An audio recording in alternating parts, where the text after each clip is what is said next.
Hi, and welcome back to PMC Knives and Tools. Just a quick one today, a little update on a video that I did 3 weeks ago on this Bibury multi-tool. Let's take out this package here.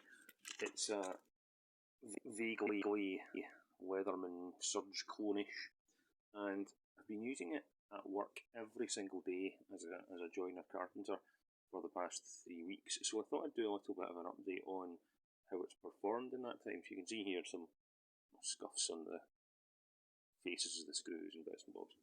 I won't bore you with the details of how I ended up with the gold one. It was cheaper, as in the last video, etc. So if you want to know about the story of how I came to own it in the unboxing, look at the video from 3 weeks ago. This is just a quick update on how it's performed in a heavy duty, and I do mean heavy duty role, doing commercial carpentry for the past 3 weeks. So first off, let's go with the plain edge blade. You can see I've been sharpening a carpenter's pencil with it there. I have had to sharpen this 3 times. I have been sharpening it using a Sharp Pal carbide 20-degree pull through, and the reason for that is I don't use it for fine cuts, I use it for rough cuts, so I don't need it to have a mirror polished edge or anything like that. I'm not going to waste time on a work tool getting out the whetstones and sharpening systems and guides and all that kind of stuff. So carbide pull through, 3 times I've had to do it over the past 3 weeks, so that's once a week on average. It performed admirably. It's a 7CR13 steel, I think. The serrated blade, now this is one that I've been using a hell of a lot because I've been doing a lot of fireproofing for the past 3 weeks and installing commercial fire doors which need to have fireproof intumescent strips, smoke seals rebated into the sides of them. And the best way to cut the strips to fit to the length that you need for the rebates is with this serrated saw here, serrated blade should I say.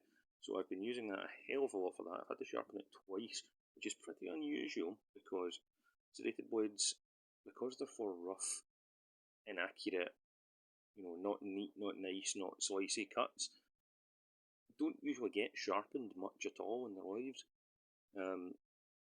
However, because I've been using it extensively for these rough cuts through this difficult material, I have had to sharpen it twice. I've just got the diamond rod on my Sharp Pal pull-through sharpener and used the diamond rod on the serrations.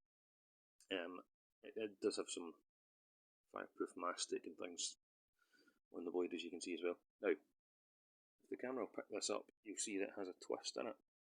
I have done something that we're all guilty of at some point or another that you're not supposed to do, and I used it for some prying. There we go. See there? And it was really badly bent, so I jammed it back into the cutout that I'd just been prying a latch off of with, and bent it back into shape again so that it would comfortably close. So it's put up with the abuse I've put it through without too many complaints, but I did bend it 10 degrees off centre. I've had to bend it back again, but it bent back very easily, as quickly as I bent it, and I did it all in the one incident. I bent it out of shape and bent it back into shape in the one go, and it's not snapped. It's held up fine, even with the thumb cut out. It hasn't snapped, so that's good. And I am using it in a rougher way than you would usually. The file is a T-shank adapter.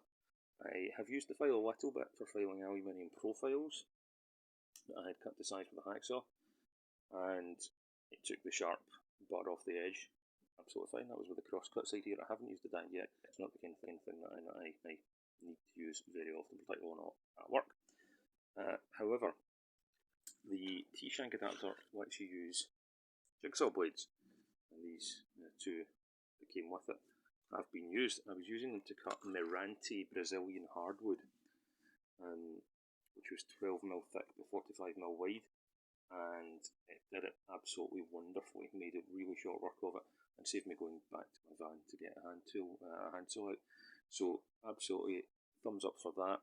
I don't know how long this little latch mechanism that holds the T-shank bits in will last without getting loose, because it just holds in with friction basically with this little scooped spoon-shaped bit of metal here. But by holding your thumb here while you're sawing or filing, that pushes it in place, force it anyway, so shouldn't be too much of an issue even if it did start to become loose. So that's all the outside does. Oh, the scissors, yeah, I've used them a couple of times. I cut a couple of cable ties, they're fine.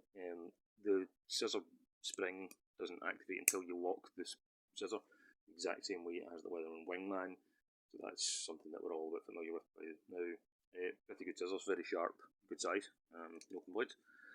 Inner tools, right, haven't used the can opener, but I have used one of the slotted drawers and the awl. The awl was fantastic. Let me just dig it out and we can get a look.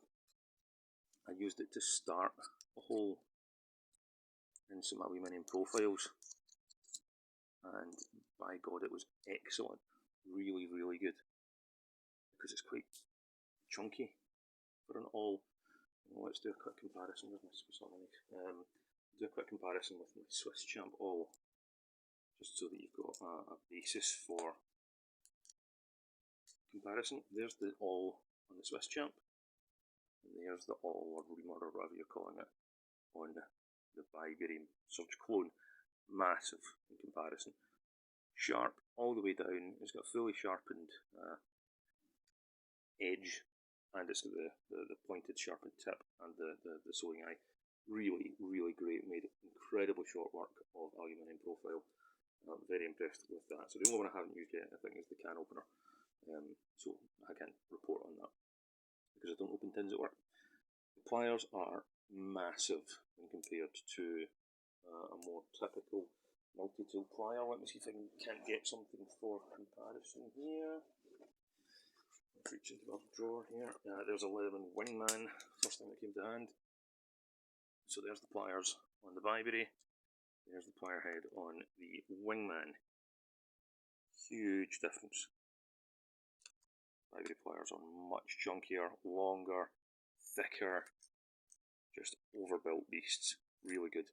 And they've been working absolutely excellently. I used them for taking off a lot of bolts on some commercial plastic seating the other day for replacement, and I used them for cutting lots and lots of different materials using these wire cutters here, which are replaceable. So £33 I paid for this. This is the gold model. I would never have got such an ostentatious model, but it was the cheapest one and I had my eye on it. Now that I've bought it, of course, Amazon seems to have reduced the black and the more common silver models of the exact same one down to a more similar price. So, you know, hindsight being with it, as I'd rather not have had the gold one, but hey, it's a useful tool regardless.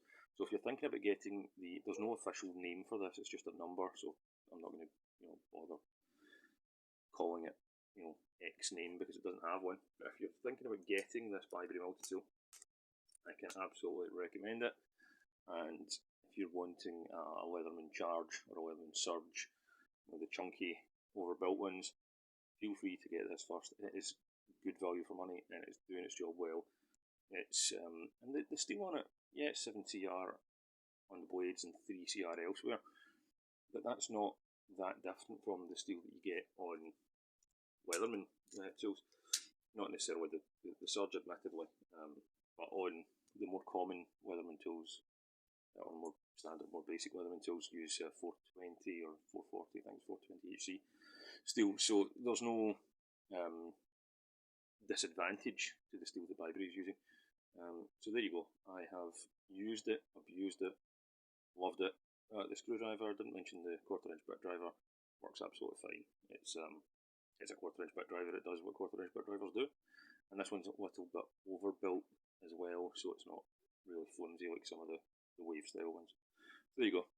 Quick review, no big deal. Catch you in the next one. Stay sharp, stay safe, take care.